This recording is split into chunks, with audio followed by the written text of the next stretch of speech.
Et bonjour à tous, aujourd'hui on se retrouve pour une nouvelle vidéo sur le projet de la première brique l'hippocampe. Bon, bah, pour ceux qui me suivent, là, vous savez déjà que c'est déjà la deuxième vidéo de la journée. Pas le choix, c'est pour demain, donc je n'y peux rien. Voilà, du coup, le projet, c'est pour donc le 23 janvier. Et du coup, c'est un projet qui est pas mal, parce que c'est 12% d'intérêt, donc ça c'est bien. Mais c'est une toute petite collecte, 234 000 euros. Bon, on est un peu plus que ce qu'on a sur Brix pour le même jour. Donc autant vous dire que si vous n'êtes pas à l'heure ce jour-là, vous participerez à rien du tout, hein. Et du coup, un projet un peu particulier, mais que j'aime beaucoup. Voilà. Voilà. J'ai assassiné le projet sur Brix de ce matin, là, enfin de ce matin, sorti à 15 heures, donc on va pas dire ce matin. Mais je l'ai assassiné, et là, celui-là, ça va être sûrement l'inverse. On va un petit peu regarder en détail ensemble, vous allez voir. Mais le projet est plutôt bien, et pourtant, il y a un financement bancaire. Et vous savez à quel point je déteste ça. Je déteste passer après la banque, mais là, la première brique, je suis content. Là, je suis content. Là, on m'a pas arnaqué. Là, je suis content. Du coup, c'est un projet qui se passe à Arcachon. Donc, on va commencer par la plaquette, on regardera le visuel après, parce qu'il faut déjà comprendre comment fonctionne le projet. Donc, dans le département de la Gironde, donc bon, c'est Arcachon, à côté de Bordeaux, hein, vous connaissez quand même. Notre intervention consiste dans le refinancement de fonds propres bancaires injectés dans l'achat d'un terrain en vue d'y édifier une villa de 220 mètres carrés qui sera conservée dans le giron patrimonial. En gros, ils veulent le garder en SCI et après faire du locatif avec. Mais ça, on y reviendra. Donc, du coup, l'adresse, c'est juste ici. Hop. Bon, bien évidemment, c'est un achat de terrain avec construction. Donc, autant vous dire qu'on va pas y voir grand-chose, hein. On a dit c'était le... L'adresse, c'est ici. C'est au 41 allée Camille Julien, là. Et le 41, est-ce que... On va avoir le...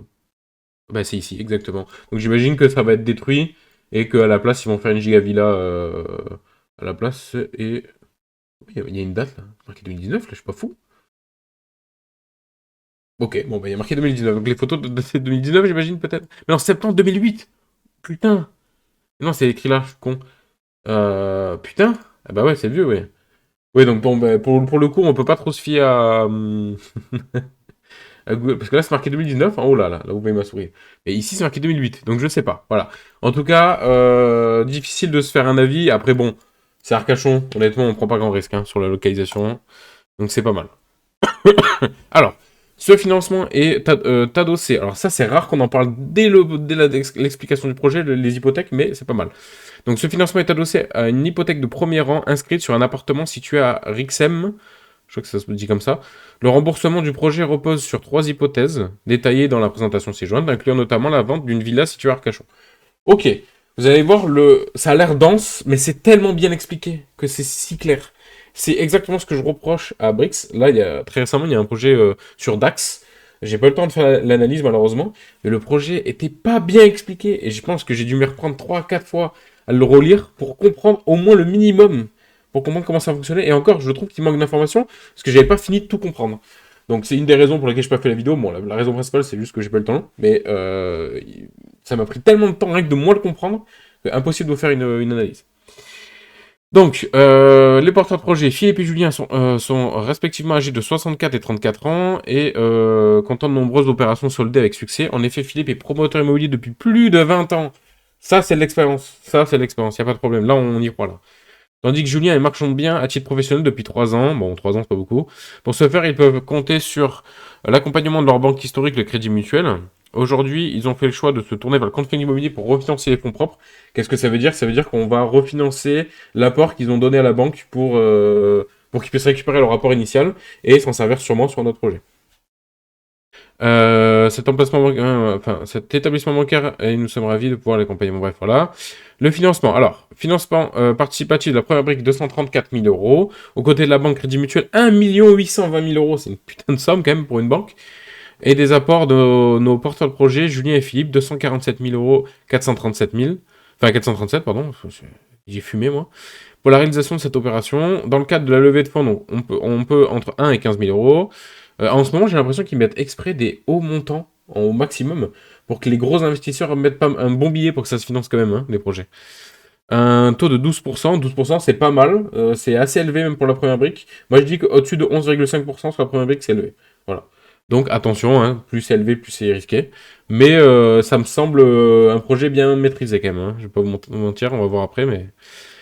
Pour attiser sur la durée réelle du portage de projet, la durée prévisionnelle de cette opération est comprise entre 4 et 18 mois, donc c'est quand même large, tant mieux, avec une durée cible de 8 mois, et le prêt sera remboursé in fine, l'investissement bénéficie d'une garantie à première demande sur la... Voilà, bon, ça c'est bien, portage du projet, et l'avantage du coup, vous allez voir, c'est qu'on a les informations financières par rapport à d'autres plateformes, d'une hypothèque de premier rang sur un appartement détenu en nom propre, et d'une caution personnelle de chacun des porteurs de projet, ainsi qu'un ordre irrévocable de paiement notarié. Ça, pour le coup, c'est la première fois que je vois ça. Un ordre irrévocable de paiement notarié. On va regarder un petit peu en détail, parce que l'avantage de la première brique, c'est que c'est bien précisé chaque... ouais, je suis toujours malade. Bien précisé, donc on va regarder un petit peu ensemble. Donc, les points forts. Hypothèque de premier rang couvrant 100% du montant collecté. Ça, on va regarder ensemble, mais effectivement, ça couvre un tout petit peu plus que 100%. Ça doit être 100 ou 101%. Trois hypothèses de remboursement. Ça, pareil, on va voir en dessous, mais c'est bien expliqué. Expérience des porteurs de projet sur ce secteur, ainsi que sur cette typologie d'opération. Bon, il y en a un qui fait, ça fait 20 ans qu'il fait ça, donc à un moment, oui, de la promo, enfin, je crois qu'il fait de la promotion immobilière, ouais. Donc voilà, on prend pas grand risque, quoi.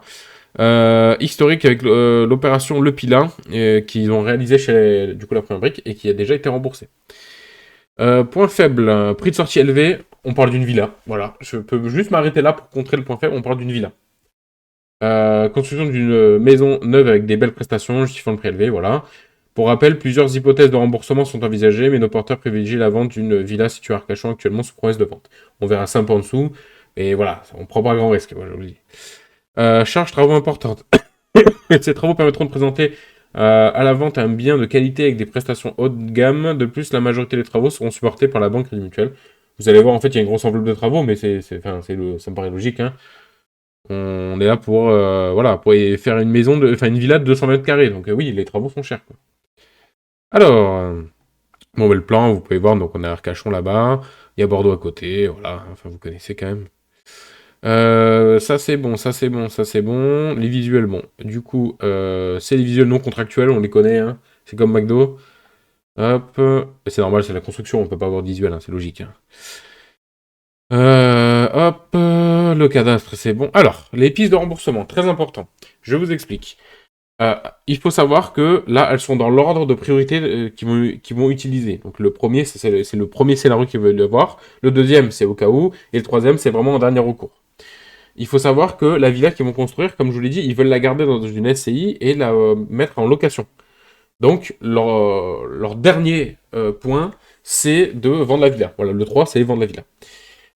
Du coup, je vais vous expliquer les différents scénarios possibles. Donc, le premier, ce qu'ils veulent faire le plus, c'est vendre une villa d'un projet qui s'appelle Le Pila, donc ce qui a été financé par la première brique. Donc, ils veulent vendre la villa. Donc, achat via société de portage, 1 325 000 euros et financement participe de 371 000 euros. Donc ça, c'est ce qu'ils ont fait pour ce projet-là. Ils ont fait une rénovation complète pour 350 000 euros qui est déjà effectuée. Et là, actuellement, le bien est sous promesse de vente pour 2 350 000 euros avec conditions suspensives de financement. Ça veut dire que si la personne qui a signé la promesse de vente n'a pas son crédit, la vente ne se fera pas. Par contre, s'il a le crédit, la vente se fera. Dossier bancaire déposé en cours d'étude par les banques pour un rachat du bien en patrimonial par nos porteurs de projet. Voilà. Et même si je dis pas de conneries, c'est eux qui veulent le racheter pour eux, du coup. Donc ça, c'est la première étape. Soit, deuxième étape, si jamais ils n'arrivent pas à vendre la villa. Vente de l'appartement à Rixem, donc pris en garantie. Donc ça, c'est la garantie qu'on a. L'hypothèque de premier rang là-dessus. Donc il l'a acheté en nom propre d'un appartement via un programme de vente en l'état futur, donc en VFA, enfin l'état futur d'achèvement, pardon, en VFA.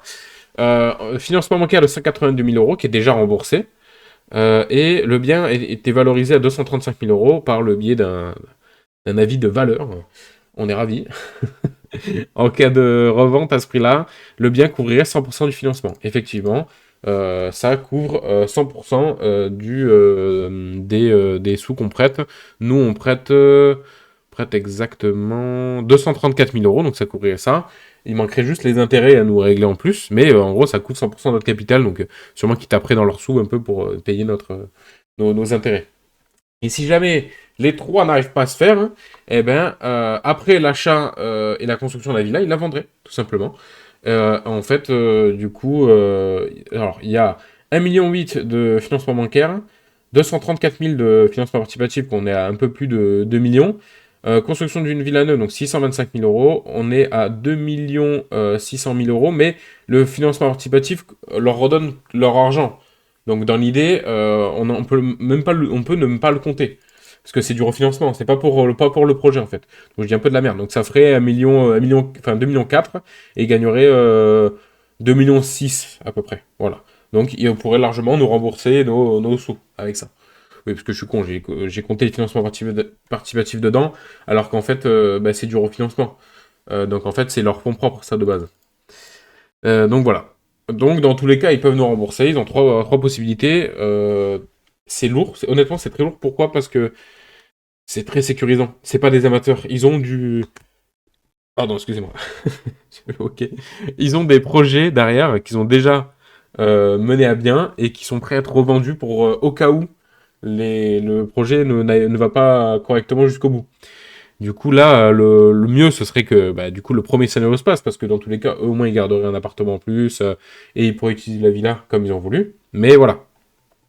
Moi, je trouve ça bien. Honnêtement, je trouve ça bien, parce qu'on a trois scénarios, et en fait, trois possibilités. En fait, on a plusieurs plans, c'est ça, en fait. Si le plan A marche pas, le plan B, le plan C. Voilà. Et ça, c'est rare. C'est très rare d'avoir plusieurs plans. Ça a déjà arrivé d'avoir plan A, plan B, mais jusqu'à plan C, non. Voilà. Du coup, bon, on vend à 12 000 euros du mètre, mais bon, c'est une villa, donc on est un peu dans la moyenne haute du marché, mais bon, bah, c'est normal, hein, c'est du logement haut de gamme. Hop, on descend, on descend, on descend, on descend. Alors, les porteurs de projet. Est un entrepreneur innovant et passionné par le secteur de l'immobilier, fondateur de la société Investa, s'est spécialisé dans l'acquisition, la rénovation et la revente de biens. Bon, bah, ça, c'est du marchand de biens, du coup, très bien. Bon, Julien, c'est bien. Philippe, son père. Ah, bah, ils sont parents. Bah, en même temps, ils ont le même nom de famille, c'est logique. Est une figure reconnue dans le secteur immobilier avec une carrière de plus de 30 ans, expert en développement stratégique. Philippe occupe depuis 2012 le poste de directeur général du pôle VFA au sein du groupe Vialis. Je connais pas du tout pour le coup. Il supervise des marques emblématiques grâce à la maîtrise. Bon, bref, ok, super. La société par action simplifiée. Et présidé par Philippe qui détient 100% du capital social, et c'est la société holding de Philippe. Cette dernière portera la dette participative dans le cadre de cette opération qui sera ensuite transférée vers la société civile immobilière Casira, titulaire du foncier, de l'autorisation d'urbanisme, détenue par Julien et Philippe. Ok. La société, donc, on a de très bons bilans, clairement. Enfin, il y a de l'argent qui rentre. Il y a des sous, quoi, on va pas se mentir. Il y a du chiffre d'affaires, il y a tout ce qu'il faut. On a de la dette, mais de la dette qui est inférieure à l'actif. Donc, on est bien, hein, voilà, clairement. On a donc, dans la dette, en gros, on a quasiment que de la dette financière. Donc, c'est des emprunts bancaires, hein, globalement. Donc, on est pas mal. On est vraiment pas mal. Et du coup, laissez-moi bien regarder un peu plus en détail. Non, on est très très bien. On a des chiffres qui augmentent. Enfin, qui augmente. Là, pour le coup, pas vraiment, hein, ici. Mais globalement, ça me choque pas parce que, en fait, là, c'est de l'activité de marchand de biens qui font. Enfin, là, c'est de la SCI. Ah non, là, non, non, non, je dis de la merde. C'est pas la SCI qu'on est en train de regarder. C'est PR Consulting et Développement. Donc, c'est normal. C'est du marchand de biens. Donc, le marchand de biens, ça dépend des années. Selon les ventes qu'on fait, on fait pas forcément plus une année que l'autre. Non, non, ça me choque pas tant que ça. En fait, ce qui me fait vraiment plaisir, c'est de voir qu'au niveau des actifs, on est à plus de 2 millions. Alors que du coup, au niveau des dettes, on est à 1 100 000. Donc on est vraiment pas mal, quoi. On est vraiment pas mal, et du coup en fait, enfin, ils ont du pied, quoi. C'est-à-dire que si le projet foire, hein, voilà, je vais arrêter de bégayer, si le projet foire, ils ont largement de quoi rattraper. Voilà, largement. Ah, et même, dites-vous qu'ils ont réussi à se faire financer 1,8 million en prêt bancaire. C'est énorme, hein. C'est pas des petits prêts bancaires que on ferait vous et moi, hein. Donc c'est énorme. Et ça veut dire que la banque a vraiment confiance en eux et c'est un gage de qualité, hein, clairement, hein. Surtout que du coup, ce que je comprends, c'est leur banque historique. Donc c'est que ça se passe bien, quoi. Bon, alors ça, ils ont déjà fait des projets, donc on va pas revenir là-dessus. Les garanties du projet, donc caution personnelle, bon, c'est bien. En fait, ce qui est bien, c'est que c'est une petite somme, en fait. On participe à un gros projet, mais on n'investit qu'une petite somme. Donc, c'est-à-dire que la moindre garantie nous met bien. Donc, la caution personnelle, 280 000 euros, bon, bah, c'est bien. C'est très bien, surtout c'est sur les deux, donc c'est très bien.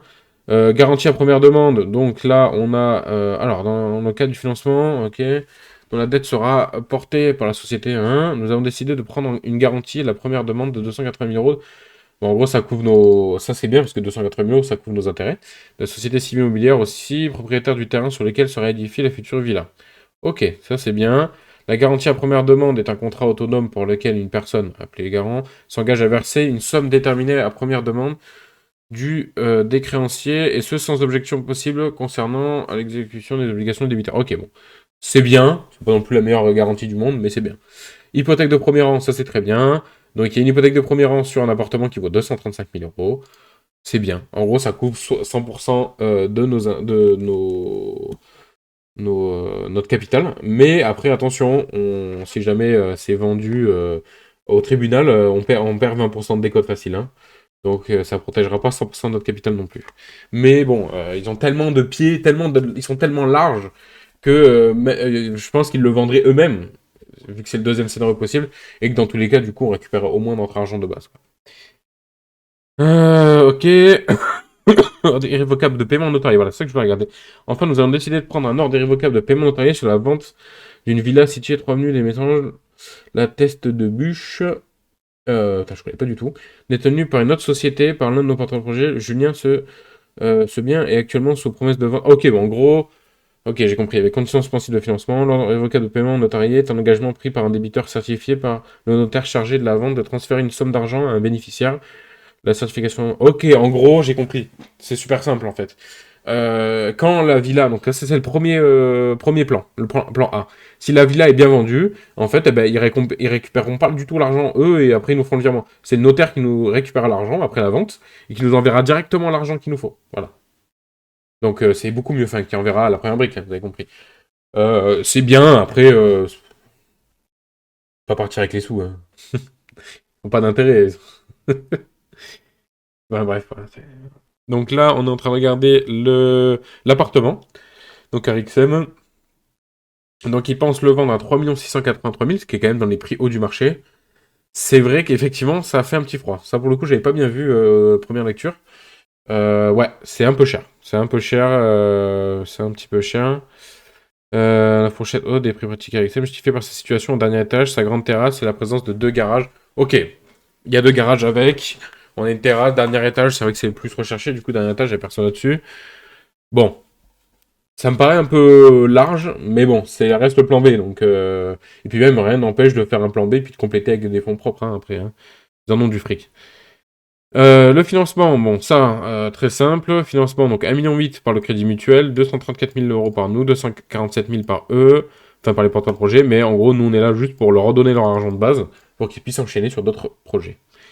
L'endettement permettra de refinancer une partie des fonds propres bancaires injectés dans cette opération. Voilà, c'est ça. En effet, l'achat du foncier a déjà été réalisé. Ok, in fine, l'opération est ainsi financée par un emprunt bancaire, enfin un emprunt crédit mutuel, voilà, qui représente 79%. Première brique, 10%. Et l'apport personnel, 11%. Le fait qu'une banque participe à cette opération constitue à la fois un élément positif, voilà, et négatif, ne permet pas de prendre plus ample garantie. Effectivement, la villa est sûrement en hypothèque de premier rang pour la banque, ce qui est logique, hein. En même temps, ils donnent 1,8 million, on peut pas leur reprocher. Donc la durée, on l'a déjà vu, et compagnie. Ok, allez, on arrive à la fin, donc calendrier. Début des travaux, février 2025, donc après la collecte, hein, j'imagine. Septembre 2025, la revente prévisionnelle du lot, et juillet 2026, maximum, remboursement maximal du projet. Bon, ils ont le temps de voir venir avec leur plan A, plan B, plan C. Donc, pour moi, c'est un bon projet. Je vais investir dessus, pour le coup. J'ai un peu de cash de côté, si j'ai pas de conneries. Ouais, j'ai 60 balles, donc voilà, je mettrai sûrement 50 balles. C'est un bon projet qui me plaît. Après, attention, c'est une toute petite collecte. Un projet très intéressant avec des porteurs de projets qui ont déjà fait un projet sur la première brique. Du coup, il y a des chances que ça soit très dur d'investir dessus. Donc, si vous n'êtes pas là pile à l'heure, laissez tomber. C'est mort. Donc, je vais faire les deux disclaimers maintenant, parce que je les ai oubliés tout à l'heure. Je ne suis pas conseiller financier, donc ça veut dire que Si je vous dis, voilà, je vais investir dans ce projet-là, ça ne veut pas dire que vous devez le faire. Lisez bien la plaquette, vous pouvez ne pas être d'accord avec moi. Je suis amateur, donc ça veut dire que j'ai pas la science infuse, je connais pas tout, je découvre en même temps avec vous certaines garanties. Vous l'avez bien vu, hein, la garantie notariale, là, je la connaissais pas du tout. Bon, c'est quand même plutôt simple, mais voilà, il fallait que je la découvre. Donc, attention, voilà, prenez le temps de lire les plaquettes, prenez le temps de regarder potentiellement d'autres youtubeurs qui font des vidéos dessus, qui sont peut-être mieux qualifiés que moi. Mais voilà, en tout cas, moi, j'essaie de donner mon avis sur un peu tous les projets. C'est un peu l'idée de la chaîne. Et deuxième chose, si jamais vous êtes intéressé pour venir investir sur la première brique, n'hésitez pas à utiliser mon lien en description. Vous aurez un avantage, alors je sais plus ce que c'est, je crois que c'est 1% sur votre premier investissement, donc en vrai c'est plutôt pas mal. Surtout sur un projet comme celui-ci qui du coup passera à 13%. S'il tient un an, c'est pas mal, 13%, c'est pas mal. Voilà. Moi je vous encourage à le faire. Si vous n'êtes pas encore investisseur, faites-le. Après, pas forcément sur ce projet-là, hein. Si jamais ce projet-là vous plaît pas, n'hésitez pas à aller sur un autre. Mais voilà. Voilà, bon bah merci à vous de m'avoir écouté. Je vous souhaite à tous une très bonne soirée, parce que du coup cette vidéo sera upload en soirée, pour éviter de faire deux vidéos d'un coup. Et du coup, on se retrouve sûrement dès demain pour de nouvelles vidéos. Allez, à bientôt, bonne soirée.